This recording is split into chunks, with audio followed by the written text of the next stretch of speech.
Welcome to Brain Vision. Hi everyone, so what we have is a condenser that's operating at a pressure of 0.95 psi. We have 144 tubes in a 12 by 12 square array, which have an inner diameter of 1 inch and an outer diameter of 1.2 inches.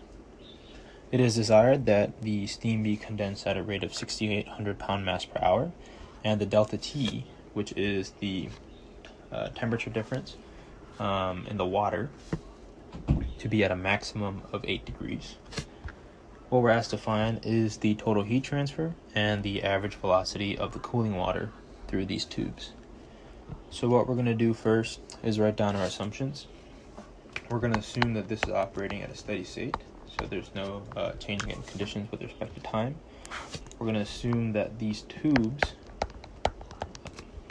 are isothermal, so basically the temperature of these tubes stay constant and do not change with time. And we're going to assume that water is incompressible, so it does not change density. And we're also going to assume that any changes in potential energy and any changes in kinetic energy are negligible. So what we're going to do next is find the properties of our water. So at room temperature, we can find that the density of water is 62.1 pound mass per cubic feet, and the specific heat of water with respect to constant pressure is 1 BTU per pound mass degree Fahrenheit.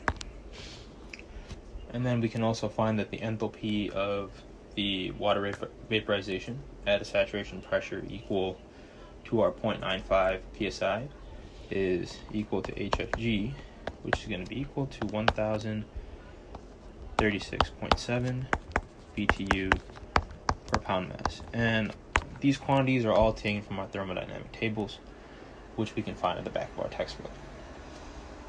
So what we can do is actually go ahead and solve directly for our desired heat transfer, Q dot. Now, Q dot is just going to be equal to the mass flow rate times the vaporization enthalpy. And plugging in these quantities for what we know, we actually know both. We know m dot to be equal to 6,800 pound mass per hour, and we know our HFG to be 1,036.7 BTU per pound mass.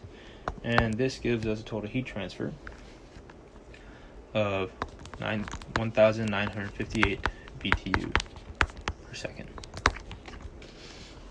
Now, all of this heat must be transferred to the cold water, so therefore this is going to be equal to the heat transfer that is given to the cold water. So what we can go ahead and say is that Q dot is equal to m dot water times the Cp times the delta T of the water. Now what we can do is go ahead and just solve for m dot of water and say that Q dot over Cp delta T is equal to m dot W. Now we know Q dot because we just solved for Q dot in the previous section, and we know Cp, and we're given delta T to be a maximum of 8 degrees Fahrenheit. So we can go ahead and plug all those quantities in, and what we get for our m dot of water is 244.8 pound mass per second. We can use this quantity to find the average velocity of the cooling water through these 144 tubes. What we can do is we can say that m dot W is equal to rho times A times velocity.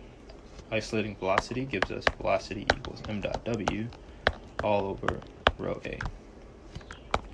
This will be equal to m dot all over rho times the area is going to be 144 times pi d squared over 4. Remember, we have 144 pipes, and we have the diameter of these pipes. So what we can do is go ahead and plug in for these quantities, and what we find is an average velocity of 5.02 feet per second.